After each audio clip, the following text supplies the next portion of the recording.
Olá a todos, meu nome é Walter dos Santos e este é o canal Explicando a Notícia. Pessoal, no vídeo de hoje vamos repercutir matéria publicada pelo jornal Gazeta do Povo, em que traz uma análise muito bem feita sobre tudo aquilo que a PEC paralela irá mudar na reforma da Previdência. Nós sabemos que teve uma PEC, a PEC número 6, que posteriormente fora convertida na emenda constitucional número 103, que fez mudanças significativas no sistema de previdência social no Brasil. Quando da tramitação da PEC anterior nas duas casas legislativas, ou seja, na Câmara dos Deputados e no Senado Federal, fora costurado um acordo e neste acordo ficou acertado que viria posteriormente uma PEC paralela para incluir os estados e municípios em uma reforma da Previdência. Então nós temos que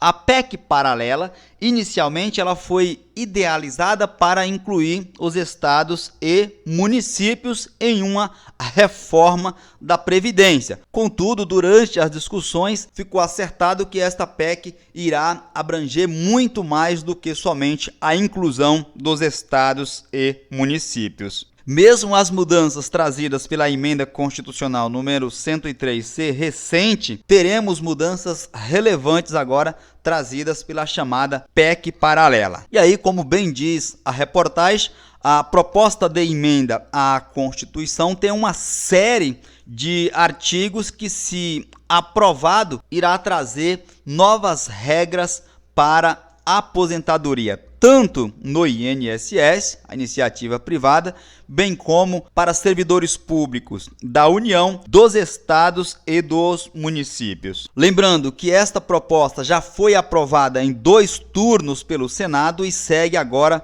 para a Câmara dos Deputados. Caso ela seja aprovada na Câmara dos Deputados, inicia-se então o processo de promulgação de mais essa emenda à Constituição.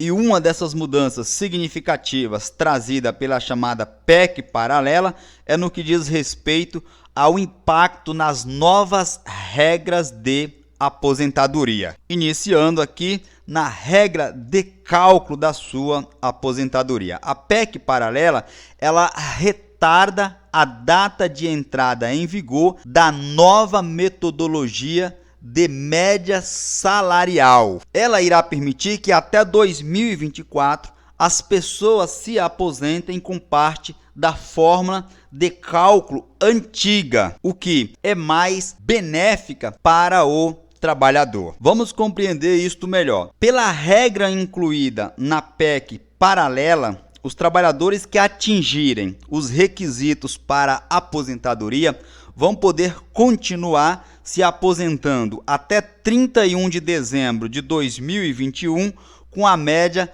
das 80% maiores contribuições feitas à Previdência Social desde julho de 1994, o que havia sido retirado pela PEC anterior. Ou seja, vão poder dispensar as 20% menores contribuições. E como eu sempre digo aqui, desprezando as 20 menores contribuições, isto repercute em um aumento no valor do seu benefício final. E por que isto é interessante? Quando a pessoa inicia a sua carreira profissional, ou seja, inicia no mundo laboral, via de regra, o seu salário é menor. Então, isto se incluído no cômpute para a sua aposentadoria, nós temos aí uma redução. Daí a importância de se dispensar as 20 menores contribuições, aproveitando apenas a média das 80 maiores contribuições, o que, evidentemente, ensejará em um salário maior. A partir de 1º de janeiro de 2022, o cálculo da média salarial sofrerá uma mudança. Ele passará a levar em consideração a média das 90% maiores contribuições para a Previdência Social, descartando apenas as 10% menores contribuições. Vamos compreender melhor? Esta fórmula ela valerá de 2022 até 2024, caso a chamada PEC paralela seja aprovada pelo Congresso Nacional. E com isso nós temos que somente a partir de 1º de janeiro de 2025 é que entraria em vigor a nova regra de cálculo, média salarial sendo feita a partir da média de todas, ou seja, 100% das contribuições que você fez para a Previdência Social desde 1994. A PEC paralela ela traz uma mudança importante para as regras de transição no caso das mulheres. A proposta ela flexibiliza uma regra de transição para as mulheres que contribuem para o INSS, que é a regra de transição por idade. Pela nova regra que está em vigor, esta que acabou de ser aprovada, chamada Reforma da Previdência, as mulheres têm a opção de se aposentar ao atingir 15 anos de contribuição e ter no mínimo 60 anos de idade em 2019. Só que a regra ela prevê que essa idade sobe meio ponto por ano, ou seja, até atingir 62 anos lá em 2023. Agora, se analisarmos as regras constantes na PEC paralela, a qual estabelece que a idade vai subir meio ponto a cada 2 anos. Vamos compreender melhor. Somente em 2027 é que será atingido os 62 anos nessa regra de transição, muito mais benéfica para as mulheres no caso da regra de transição por idade. Ao todo, a reforma em vigor ela traz 7 regras de transição entre o INSS, aplicável aos trabalhadores da iniciativa privada, e aos servidores públicos da União, ou seja, aos servidores públicos federais. No caso da pensão por morte, o texto da PEC paralela dobra a cota de 10% em caso de dependentes menores de 18 anos. Vejamos, pelas novas regras de aposentadoria que está em vigor, aquelas que acabou de ser aprovada, a cota familiar da pensão por morte é de 50% do valor do benefício a que o segurado ou a segurada recebia, ou ao qual teria direito quando se aposentasse, mais 10% por cada dependente, por pensionista, até atingir o limite de 100%. No caso da PEC paralela, ela estabelece que, em caso de dependente menor de 18 anos, a cota de 10% sobe para 20%. Então, nós temos as regras que acabou de ser aprovada, que é cota de 10%, pouco. Com a PEC paralela, ela sobe de 10% para 20%. Vamos a um exemplo. Uma viúva com filho menor de 18 anos, pelas novas regras de aposentadoria em vigor, ela recebe como pensão 70%. Veja o exemplo: 50% mais 10%, que é a cota dela, e mais 10% do filho. Isto levando em consideração o valor do benefício que o segurado recebia ou iria receber quando se aposentasse. Já no caso da PEC paralela, ela passará a receber 80%. Como assim? 50% mais os 10% dela e mais os 20% do filho. Além disso, a proposta também possibilita acúmulo de pensão quando existir dependente com deficiência intelectual ou mental grave.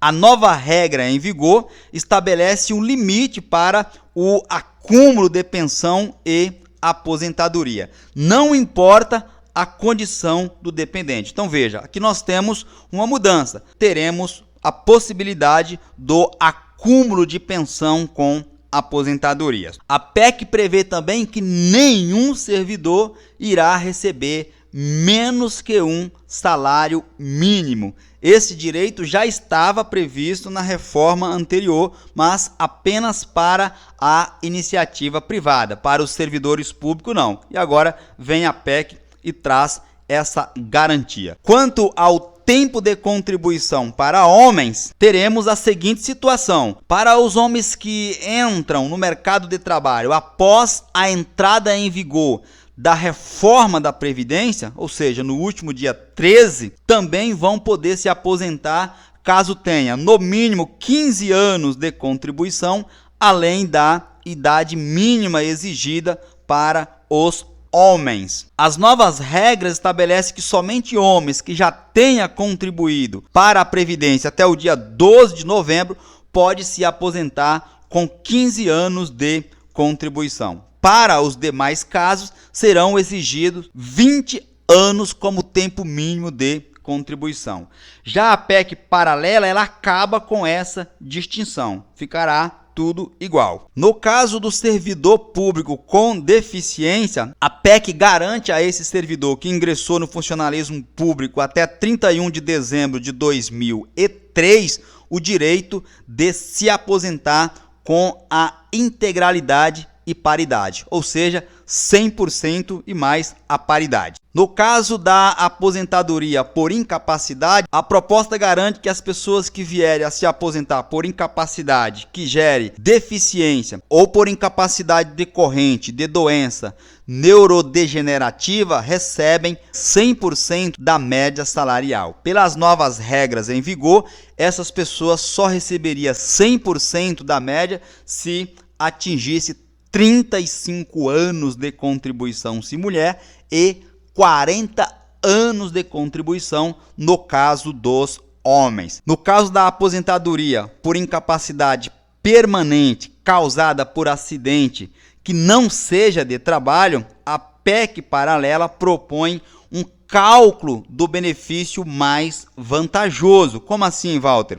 O segurado vai receber 70% da sua média salarial se tiver o tempo mínimo de contribuição exigido, mais 2 pontos percentuais para cada ano que exceder o tempo mínimo, no caso das mulheres, e 20 anos no caso dos homens. Quem se aposentar por incapacidade permanente causada por acidente ou doença de trabalho vai receber 100% da média salarial, desde que atingido o tempo mínimo exigido. Essa regra já está em vigor e a PEC paralela apenas reforça. A PEC paralela também irá abrir a possibilidade dos servidores públicos federais aderirem ao regime de previdência complementar. Vocês lembram que a proposta anterior havia acabado com essa possibilidade, ou seja, não poderia mais os servidores públicos federais aderirem ao regime de previdência complementar. Agora, com a PEC paralela, irá abrir aí um prazo de 6 meses para que os servidores federais possam, se quiser, aderir ao regime de previdência complementar. E por fim, a PEC paralela propõe a adesão de estados e municípios a fim de permitir que eles adotem integralmente as mesmas regras de aposentadoria aprovadas para o INSS e a União, ou seja, aplicável ao regime geral de previdência social, iniciativa privada, e aquelas regras aplicáveis aos servidores públicos da União. Os estados e municípios poderão aderir a essas regras. Afinal de contas, esta foi a ideia principal para a tramitação da PEC paralela. Espero ter contribuído com o seu entendimento sobre este tema, aproveitando a oportunidade para convidá-los a inscrever-se neste canal, ativar o sininho a fim de assegurar que vocês serão notificados todas as vezes que fizermos uma nova publicação. Um forte abraço e fiquem todos atentos até a minha próxima publicação.